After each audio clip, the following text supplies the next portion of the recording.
अबे ओ नॉर्मल के बच्चे, दादू तू है या दादू मैं हूँ?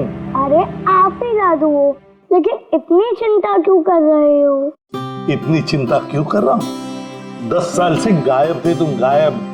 अब मुझे मिल गए हो तो पूरी कसर निकाल रहा हूँ। सर सोचा नहीं कभी आपका ये रूप भी देखने को मिलेगा।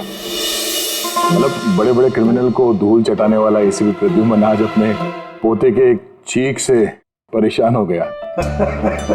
दया, इस सबसे प्यारे सबसे मीठे क्रिमिनल की वजह से है।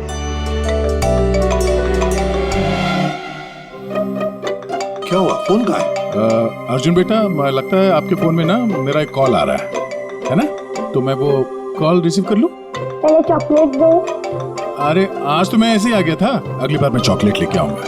ओके।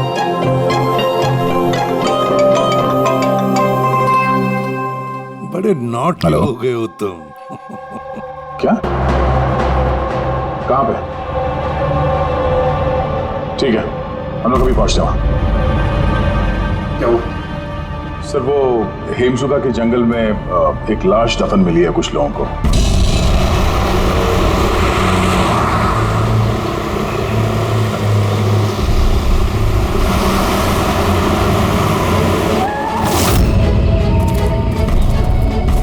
मैम प्लीज लाश को हाथ मत लगाइए मैम। एक मिनट मैम आप। मैम लाश को हाथ मत लगाइए प्लीज।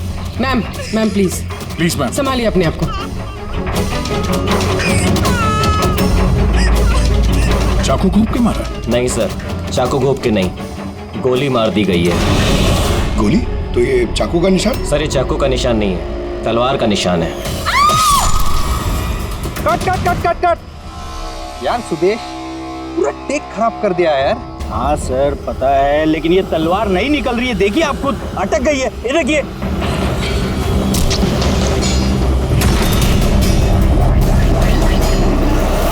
तलवार पे खून कैसा है?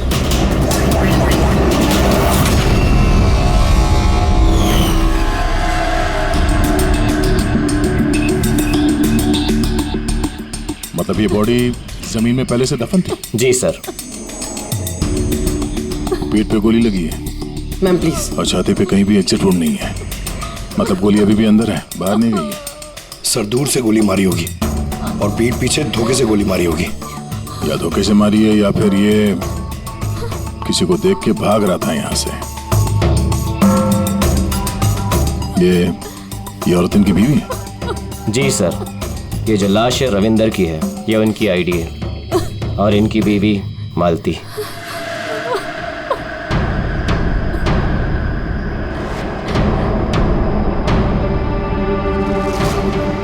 हाथ में घड़ी है, वॉलेट है, मतलब चोरी करने के लिए खून नहीं किया। एक काम करो, ये आसपास जरा तलाशी लो, देखो कुछ मिलता है क्या। राइट सर, चलो।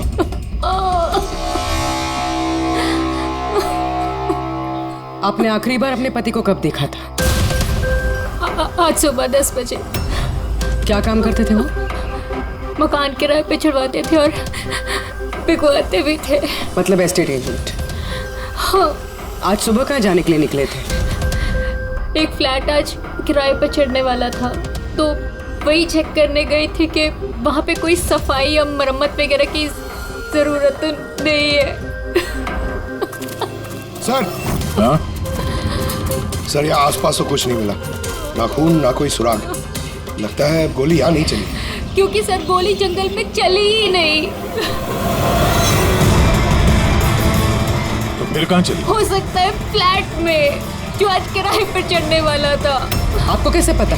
क्योंकि मैं उनसे उस वक्त फोन पे बात कर रही थी।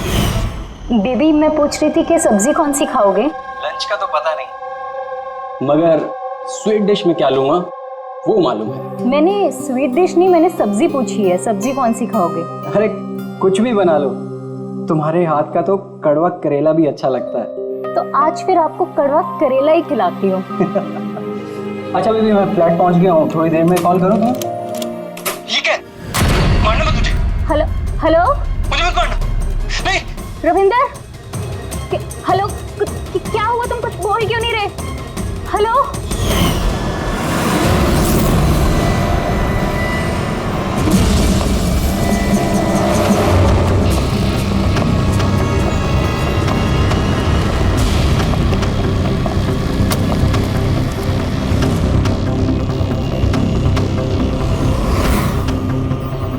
सर इतना सारा खून? सर यानी मालती ठीक कह रही थी, रविंद्र का खून यही हुआ है और फिर उसे यहाँ से जंगल ले जाया गया और दफना दिया। लाश को अगर यहाँ से ले जाया गया था तो फिर किसी ने देखा कैसे नहीं? पंकज, जरा वॉचमैन को बुलाओ।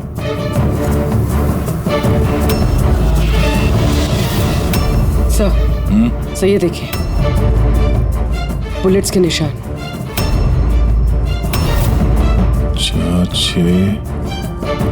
13 बुलेट्स और एक गोली रविंद्र को लगी। तो क्या 14 गोलियां चली थी क्या यहाँ पे? पूर्वी, जरा अंदर चेक करो, देखो कुछ मिलता है क्या।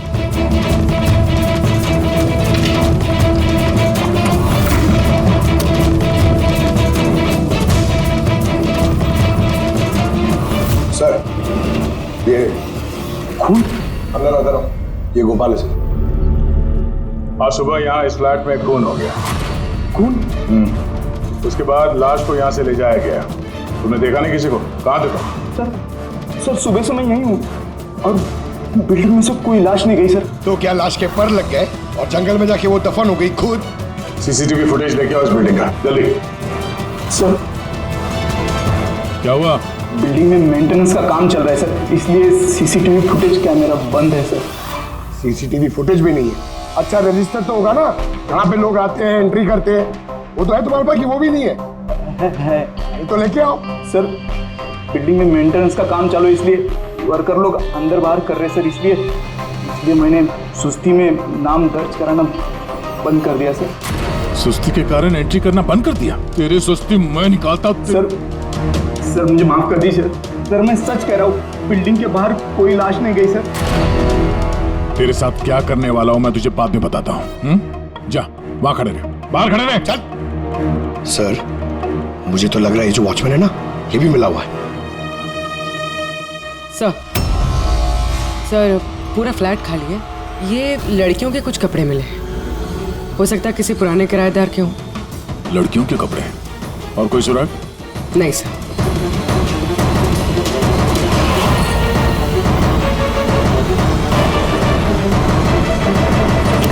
लॉक एकदम सही सलामत है, टूटा हुआ नहीं है, कोई फोर्स एंट्री नहीं है।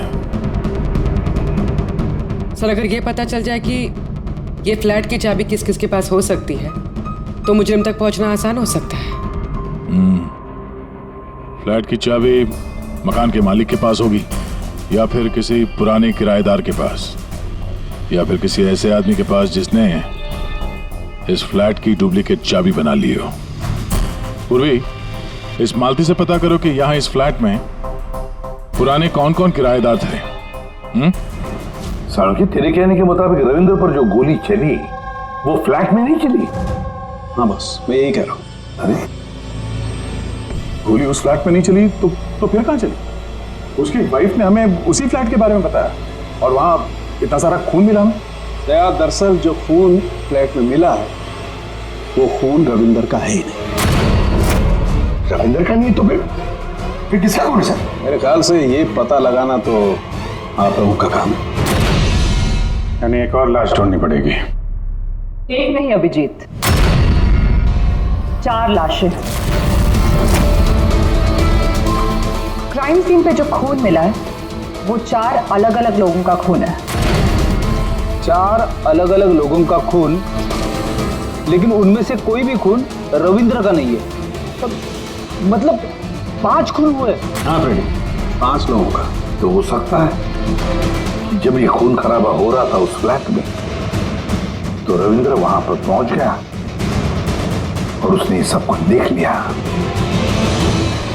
हाँ सर, गलत वक्त पे गलत जगह पे पहुंच गया वो और खूनी के हाथों मारा गया वहां। सर फिर तो वो बाकी की 4 लाशें भी खूनी ने जंगल में दफनाई होगी। मगर 4 लाशें बिल्डिंग से कौन लेके गया होगा और कैसे? किसी ने तो देखा होगा। सर हाँ सर मालती ने मुझे किराएदार की डिटेल्स दी। ये फ्लैट 3 साल पहले ही किराए पे चढ़ा था और अब तक सिर्फ 2 लोग रह चुके हैं वहाँ पे। एक है कबीर जो 1 साल पहले वहां रह रहा था। हाँ सर, रिटायरमेंट के बाद कबीर जी वहाँ अकेले रहते थे और फिर अमेरिका शिफ्ट हो गए अपनी बेटी के पास। और दूसरा है आकाश। 3 महीने में ही उसे फ्लैट से निकाल दिया गया। आसपास वालों की काफी कंप्लेंट्स थी उसके खिलाफ। क्योंकि वो एक शराबी था। तो इन दोनों के पास फ्लैट की चाबी हो सकती है, और फ्लैट के मालिक के पास। फ्लैट का मालिक कौन है? सर, मालिक ऑस्ट्रेलिया में रहता है और 3 साल से इंडिया नहीं आया है। ये रविंद्र जी उनके अकाउंट में किराए का पैसा डायरेक्ट ट्रांसफर करते थे। तो फिर मुझे ये आकाश ही गड़बड़ लग रहा है। आकाश, मम्मी सोने दो ना। ओए, नशे से बाहर आ। मैं मम्मी दिखता हूँ देखो, सीआईडी ऑफिसर हूँ मैं। अरे वाह, बारिश हो रही है। Where is my umbrella? खड़ा करो उसे, खड़ा करो। Where is my umbrella? उठो। चल इधर। आकाश जी उठिए, सीआईडी वाले आए हैं आपसे पूछताछ करने। Good morning. Good morning, good morning. बात आ रही है, इसको इलायची खिलाओ। मुझे मालूम था सीआईडी वाले एक दिन आएंगे मेरे पास। मालूम था मतलब? रविंदर के खून में तेरा हाथ है? हाँ? रविंदर? हाँ? कौन रविंदर? मैं किसी रविंदर को नहीं जानता। तो रविंदर को नहीं जानता? तो फिर ये क्यों बोला कि तुझे पता था कि सीआईडी यहाँ पे आने वाली है? क्योंकि मुझे भी सीआईडी बनना है, देश की सेवा करना है। लेफ्ट। आकाश, केशव बिल्डिंग, फ्लैट नंबर 105, वहां रहते थे ना तुम? रहता था, लेकिन उन लोगों ने मुझे लात मार के भगा दिया। मेरे पूरे कपड़े भी नहीं दिए। I have only this shirt. I'm very poor. शादी हो गई तेरी? नहीं। नहीं? गर्लफ्रेंड है? गर्लफ्रेंड है, वो मेरी। लेकिन ये आप क्यों पूछ रहे हो? This is personal. क्योंकि केशव बिल्डिंग के उसी फ्लैट के कबर्ड में हमें लड़कियों के कपड़े मिले, शायद तुम्हारी गर्लफ्रेंड के हैं? लड़की मेरे फ्लैट में कभी नहीं आई, कभी नहीं। I am very truly gentleman, white collar.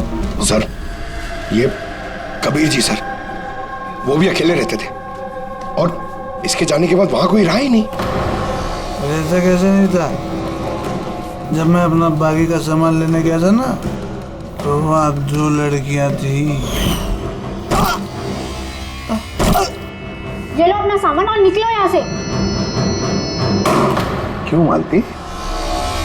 झूठ क्यों कहा हमसे कि उस फ्लैट में सिर्फ 2 ही किराएदार रहते थे? एक तरफ आप अपने पति के खूनी को फांसी पे चढ़वाने की बात करती हो, झूठ बोल के हमें गुमराह किया आपने, क्यों? नाटक करिए सर, इसी ने अपने पति को मारा और अभी हमारे सामने खड़े होकर आंसू आ रही है। सर, मुझे इसके साथ 2 मिनट दीजिए सर, देखिए सच कैसे बोलती है। ये क्या कह रही हैं आप? इनके बारे में ऐसे कैसे कह सकती हैं? आप सीआईडी वाले इतने पत्थर दिल कैसे हो सकते हैं? किसी का दर्द समझने के बजाय आप उन्हें टॉर्चर कर रहे हैं, उन्हें तकलीफ पहुंचा रहे हैं। अच्छा, आप दोनों को बड़ी फिक्र हो रही है? आपकी तारीफ? मैं मालती की छोटी बहन रजनी हूँ और ये मेरे हस्बैंड है। तो फिर रजनी जी, आप सभी ध्यान से सुन लीजिए। अगर मालती ने हमसे कुछ भी झूठ कहा ना, तो ये जेल जाएगी, जेल।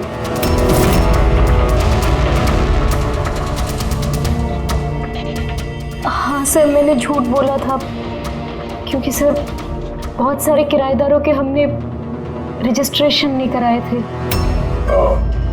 तो गैर कानूनी तरीके से तुमने कुछ लोगों को वहां फ्लैट में ठहराया हुआ था, बिना डॉक्यूमेंट्स और बिना रजिस्ट्रेशन किए हुए। हाँ, ताकि वो रेंट मकान मालिक के बजाय हमें मिल सके। अच्छा, तो इसका मतलब है और भी लोग रह रहे थे इस फ्लैट में इन 2 किराएदारों से पहले, है ना? तो फिर फ्लैट की चाबी उनके पास भी हो सकती है, क्यों? हमें उन सबकी लिस्ट चाहिए, किराएदार चाहे कानूनी हो या गैर कानूनी, मगर इस बार लिस्ट से एक भी नाम गायब नहीं होना चाहिए, वरना तुम्हारे लिए अच्छा नहीं होगा। सुषमा जी, दीदी निशांत भैया से डायरी ले आओ। जी ठीक है। ये डायरी लेने बाहर क्यों जा रही है? वो किराएदारों की लिस्ट वाली डायरी रविंदर ने हमारे पड़ोसी के यहाँ रखवाई थी। वाह, ताकि अगर कोई आपके इस घर की तलाशी ले तो तो आपकी पोल नहीं खुलेगी। रजनी जी, आपकी बहन बड़ी होशियार है, क्यों?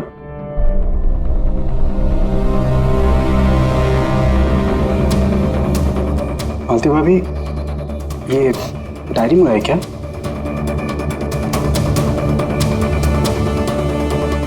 भाभी, सब ठीक है ना?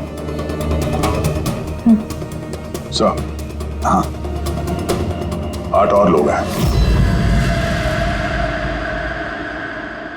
8 लोग हैं। इनकी कुंडली निकाल लो, खूनी इनमें से कोई एक हो सकता है। सर, लिस्ट में जितने भी लोग हैं उनसे कांटेक्ट नहीं हो पा रहा है। हाँ सर, कुछ नंबर गलत हैं और कुछ बदल गए हैं। मतलब डेड एंड। सिक्योरिटी गार्ड से क्या पता चला? सर वो वही कह रहा है सर, ये 4 लाशें क्या, अरे तो 1 लाश भी नहीं देखी जाते हो। अजीब बात है सर, उस बिल्डिंग से बाहर जाने का रास्ता तो एक ही है। अगर लाशें वहां से बाहर ले जाई नहीं गई है तो लाशें गायब कहाँ हो गई? ये सब मेरी वजह से हुआ है बॉस। मेरी गलती है। तेरी गलती है? ये लो, तो ग्रेट डॉक्टर साहब की भी गलती करते हैं। हाँ क्यों नहीं, बड़े से बड़ा आदमी कभी कभी गलती कर देता है बॉस। अच्छे से अच्छा क्रिकेटर भी 0 पे क्लीन बोल्ड होता है, तो मुझसे भी हो गई यार। तो सर आपको 0 पे आउट किसने किया? उस खून ने जो फ्लैट में मिला था। उन 4 मरे हुए लोगों का खून। यही गलती हो गई बॉस मुझसे। दरअसल वो 4 लोग मरे हुए थे ही नहीं।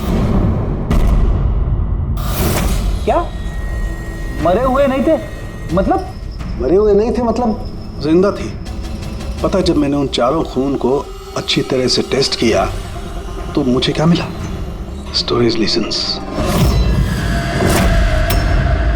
पंकज, तुम जरूर ये पूछना चाहोगे कि सर ये स्टोरेज लीजेंस क्या होता है? अरे कमाल है सर, मैं आपसे यही पूछने वाला था। मुझे मालूम था।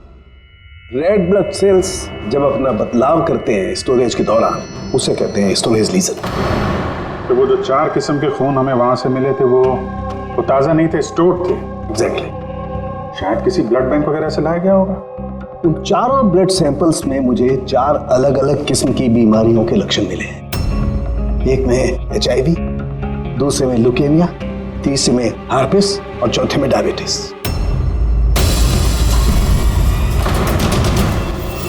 कंटामिनेटेड खून, मतलब ये 4 खून के सैंपल किसी ऐसी जगह से लाए गए हैं जहां पे बीमारी वाला खून स्टोर होता है सर। हाँ, कंटामिनेटेड खून। ऐसा खून तो नष्ट किया जाता है, इंसिनरेटर में भेजा जाता है जहां पर ये डिस्ट्रॉय करते हैं। और ऐसे इंसिनरेटर्स तो हमारे शहर में 2 जगह हैं। सही बात है, इस फ्लैट में चल के चेक करते हैं, पता तो चले कि उन गोलियों का और ये बीमारी वाली खून का कनेक्शन क्या है।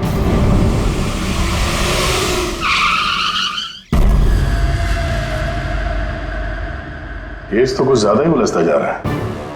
अगर यहाँ इस फ्लैट में किसी को नहीं मारा गया था तो इतना सारा खून यहाँ जमीन पे क्यों पड़ा हुआ है और दीवार पे ये गोलियां क्यों चलाई हैं? हाँ? सर जो गोलियों के निशान है वो सिर्फ इस दीवार पर है, इसका क्या मतलब है? इसका मतलब गोली चलाने वाला यहाँ खड़ा था, यहाँ से उसने गोली चलाई। मगर सर इस इन्फेक्टेड खून का क्या कनेक्शन हो सकता है इस केस से? और सर खून सिर्फ फ्लोर पर है, ना यहाँ पर है, ना इस पर है, ना दीवारों पे। इसका क्या मतलब है? एक और बात, हमें इस घर से गोलियां नहीं मिले हैं तो सिर्फ गोलियों के निशान।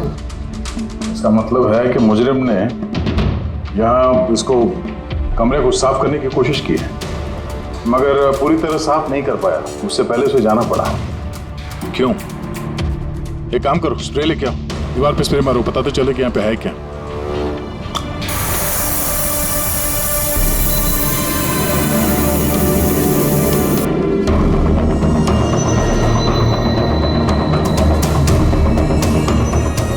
यहाँ पे भी खून के निशान है, नीचे तक है ये तो, सिवाय इस जगह के। सर ये देखिए, गोलियां यहां लगी हुई हैं, लेकिन गोली का निशान यहां पर नहीं है।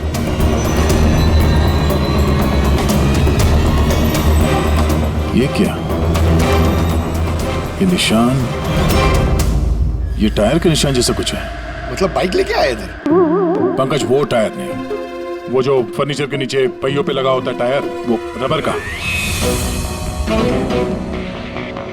कोई फर्नीचर रखा हुआ था यहाँ पे, शायद कोई कुर्सी।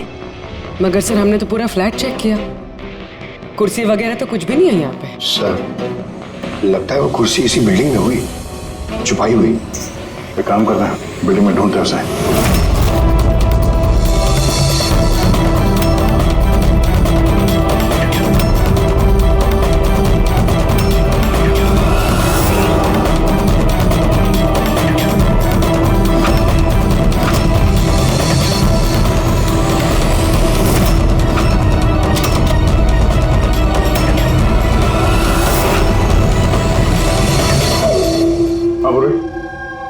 मिल गई कुर्सी।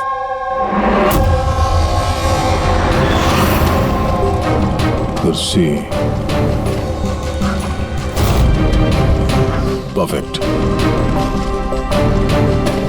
हाँ सर, ये कुर्सी के साथ ये सब भी मिला है। क्या ये बोलो? ये अब समझ आ गई सर पूरी पहेली। खूनी ने पहले इस मैनिक्विन को चेयर पे बिठाया और चेयर को दीवार से लगा दिया। इस मैनिक्विन के ऊपर वो खून के बैग्स थे और बहुत सारे बुलेट फायर करने की वजह से ये दीवार पे जो बुलेट्स है और ये सारा खून आसपास गिर गया। ये जिसने भी किया ये बड़ा सरफिरा आदमी, मतलब ये सब करने की जरूरत क्या थी? और सर रविंद्र को इसलिए मार दिया गया क्योंकि रविंद्र ने उसे पुतले पे गोलियां चलाते देख लिया था। सर आज तक तो एक ही बात सुनी है सर, अगर खूनी किसी को मार रहा हो, किसी तीसरे आदमी ने उसे देख लिया तो उसे मार देगा। लेकिन यहाँ पे तो खूनी एक पुतले को मार रहा था, एक पुतले के लिए उसने रविंद्र को मार दिया। हो सकता है खूनी यहाँ पे शूटिंग प्रैक्टिस कर रहा हो, उसे किसी का मर्डर करना होगा, लेकिन उसके रिहर्सल वो यहाँ इस फ्लैट में कर रहा था। रविंद्र को मारने के लिए इतनी लंबी रिहर्सल? मगर उसे कैसे पता था कि रविंद्र यहाँ आने वाला है? हो सकता है उसकी बीवी ने बताया हो सकता है मालती का हाथ हो इस जुर्म। अब ये रिहर्सल रविंद्र के लिए थी या किसी और के लिए तो बता नहीं सकते हैं, पर ये मुमकिन है कि इस पूरे प्लान का ये रविंद्र भी हिस्सा हो। सर हिस्सा हो या ना हो, लेकिन मरा तो रविंद्र ही है। मेरी तो एक बात समझ में नहीं आ रही है कि उसकी लाश यहाँ से जंगल पहुंची कैसे? सर मानो उस अलमारी की चाबी हमारे पास रहती है जिसमें खून स्टोर किया जाता है, मगर वो अलमारी सिर्फ और सिर्फ कर्नल शिशिर की मौजूदगी में ही खोली जाती है, उनके बिना कभी नहीं। कर्नल शिशिर? जी सर, वो यहाँ के सिक्योरिटी फर्म के हेड है। सर उनके पास पूरा हिसाब किताब रहता है कि अलमारी में से कब कितने बैग खून के रखे गए और कब कितने बैग नष्ट कर दिए गए। और वैसे भी सर अलमारी खोलने के लिए 2 चाबियां चाहिए होती हैं, पर हमारे पास सिर्फ 1 चाबी है। सर दूसरी चाबी कर्नल साहब के पास रहती है हमेशा से। मतलब कर्नल साहब भी अकेले ये अलमारी नहीं खोल सकते क्योंकि दूसरी चाबी आपके पास है ना? नहीं सर, उनके पास दोनों चाबियां होती हैं, जैसे हमारे मालिक विनोद सर के पास होती है। और विनोद सर आपके मालिक वो कहाँ हैं? सर वो ग्रीस गए हैं अपनी फैमिली के साथ वैकेशन मनाने। तो बच्चे कर्नल साहब ये रिटायर्ड आर्मी ऑफिसर हैं क्या? जी सर, आर्मी में लोग आज भी उनकी बहुत इज्जत करते हैं। देश की फौज के सबसे बेहतरीन शार्प शूटर्स में से एक थे वो। आर्मी छोड़कर उन्होंने अपनी खुद की सिक्योरिटी फर्म चालू कर दी। सर खूनी जिस तरीके से गोली चला रहा था वहां पे, लगता है गन पे हाथ काफी साफ था उसका। कहीं ये कर्नल शिशिरी तो शामिल नहीं है इस जुर्म में? मिलते हैं कर्नल साहब से।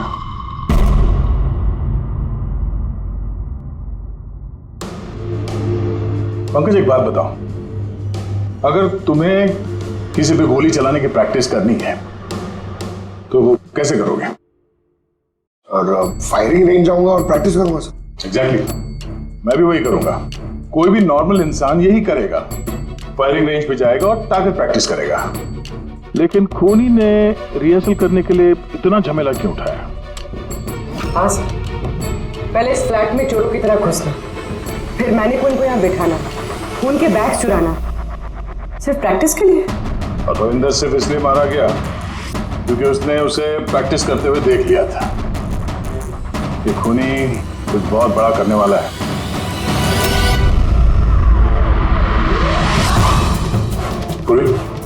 विजल है ना? Sir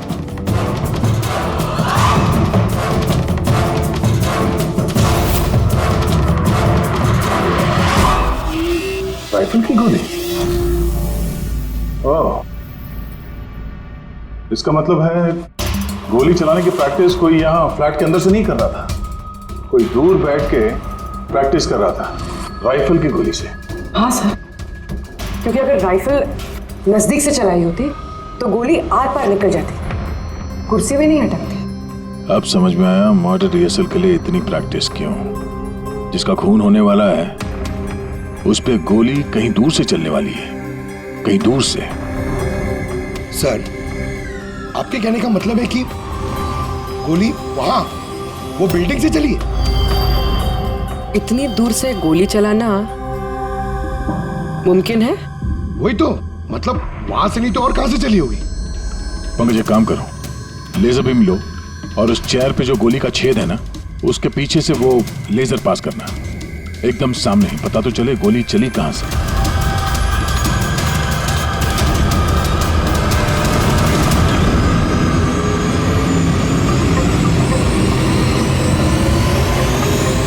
billboard?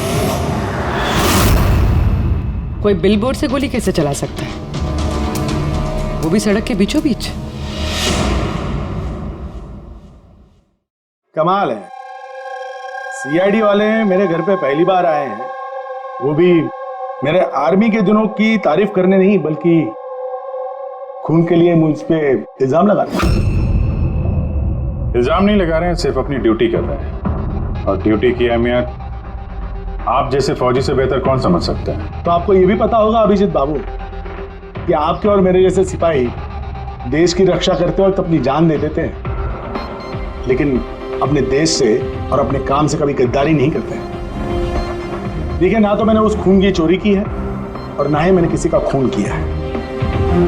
वैसे अपने फौज के दिनों में आपने बॉर्डर पे तो कई दुश्मनों को मारा होगा। दुश्मनों की जान लेने में और मासूमों की जान लेने में जमीन आसमान का फर्क होता है, और आपने भी तो कई गुनहगारों को मारा होगा अपनी ड्यूटी के दौरान। क्यों, ये फर्क समझ नहीं आता आपको? आता है, लेकिन ये समझ में नहीं आ रहा कि चाबी सिर्फ आपके पास है, तो फिर वो खून चोरी कैसे होगा? उसकी इंक्वायरी मैं कर रहा हूं, जैसे ही मुझे पता चलेगा मैं आप लोगों को बता दूंगा। अच्छा, क्या ऐसा नहीं हो सकता कि आपकी उन चाबियों की किसी ने डुप्लीकेट चाबी बनवा ली हो? बिल्कुल नहीं। अनुशासन समझते हैं आप? डिसिप्लिन। आर्मी की ट्रेनिंग में डिसिप्लिन का बहुत बड़ा महत्व होता है, और आज भी मैं अपनी जाती जिंदगी में उस डिसिप्लिन का पालन करता हूं। ये चाबी मुझसे 1 मिनट भी दूर नहीं होती, इसलिए असल जिंदगी में तो क्या, ख्वाब में भी कोई इसका डुप्लीकेट नहीं बनवा सकता। ठीक है, आपका स्टेटमेंट तो सुन लिया, लेकिन अभी तक ऐसा कोई सबूत नहीं मिला जिससे आप पूरी तरह निर्दोष साबित हो सके। इसलिए जब तक ये केस सॉल्व नहीं होता, यहाँ आना जाना लगा रहेगा।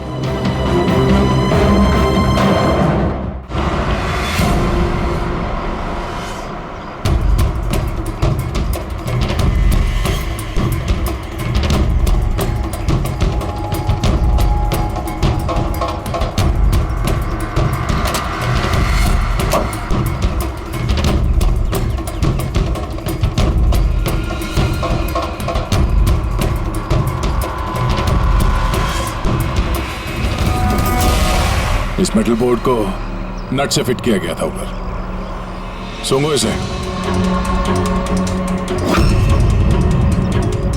ये तो गन पाउडर है सर। गन पाउडर और ये स्क्रैचेस। बहुत लंबी प्लानिंग की थी। क्या लंबी प्लानिंग होगी सर?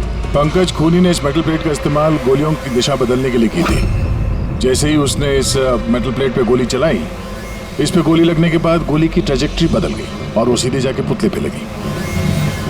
मतलब असली रिहर्सल इस मेटल प्लेट पे गोली चला के ट्रैजेक्टरी बदलने की थी, सिर्फ निशाना लगाने की नहीं। सर, क्या लगता है कौन सी बालकनी से गोली चलाई होगी? एक बात तो साफ है, गोली सामने से नहीं चली है। गोली यहाँ इसी बिल्डिंग से चली है, या तो ऊपर से, नीचे से, या फिर अगल बगल से कहीं। पता करना पड़ेगा। कोई ना कोई बहुत जल्द मरने वाले से है। ठीक उसी तरह से जैसे खूनी ने उस फ्लैट में खून की रिहर्सल की थी। इस मर्डर को होने से रोकना होगा सर किसी भी हाल में। सर उस बिल्डिंग के एक एक फ्लैट की एक एक ईंट चेक की सर, लेकिन पता नहीं चला कि खूनी ने गोली कहां से चलाई।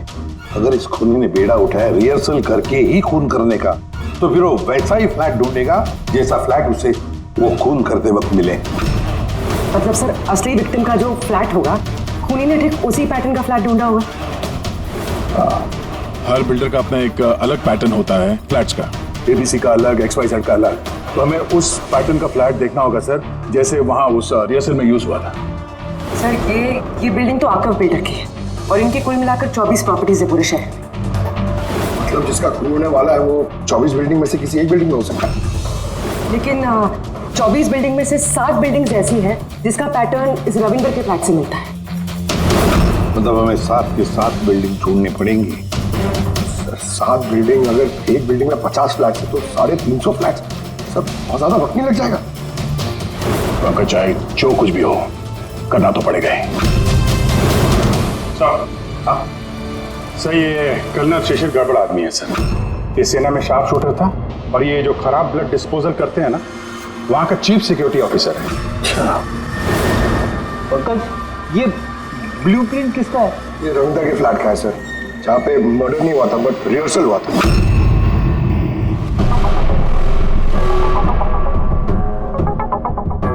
ये तो कर्नल शिशिर के फ्लैट जैसा है सर।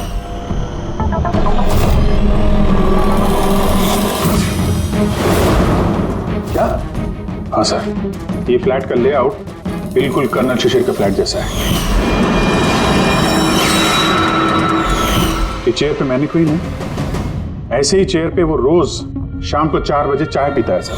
ठीक शाम को 4 बजे मैं इस सोफे पर बैठकर अपनी चाय पीता हूँ। तो खूनी कर्नल शिशिर को मारने का प्लान बना रहा था। 4 बजने वाले हैं, वो कर्नल शिशिर को मारेगा, वो भी आज ही मारेगा। उसे पता है कि हम CID वाले उसके पीछे पड़े हैं। जल्द से जल्द कर्नल शिशिर तक पहुंचना होगा।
सॉरी तुम्हारी जैकेट गंदी हो गई। क्या करें, हमें पता नहीं था ना गोली कौन से फ्लैट से चली है, इसलिए रिवर्स रिकोशे का सहारा लिया। और उस फ्लैट में जिस दिशा से गोली आई उसी दिशा में हमने गोली चलाई और देखो खून भरी गोली ने तुम्हारा पता बता दिया। मिस्टर उत्कर्ष, जाने दो मुझे, कूद जाऊंगा यहाँ से। अच्छा ठीक है, कूद जाओ यार, लेकिन पहले ये तो बताते जाओ कर्नल शिशिर को क्यों मारना चाहते थे? छोड़ो साहब, भाई मेरे पास आ जा। अच्छा भाई है ये? हाँ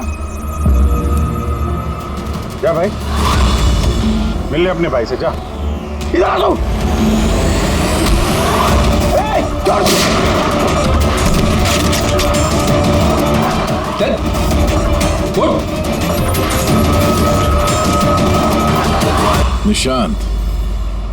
निशांत और उत्कर्ष, तुम दोनों भाई हो।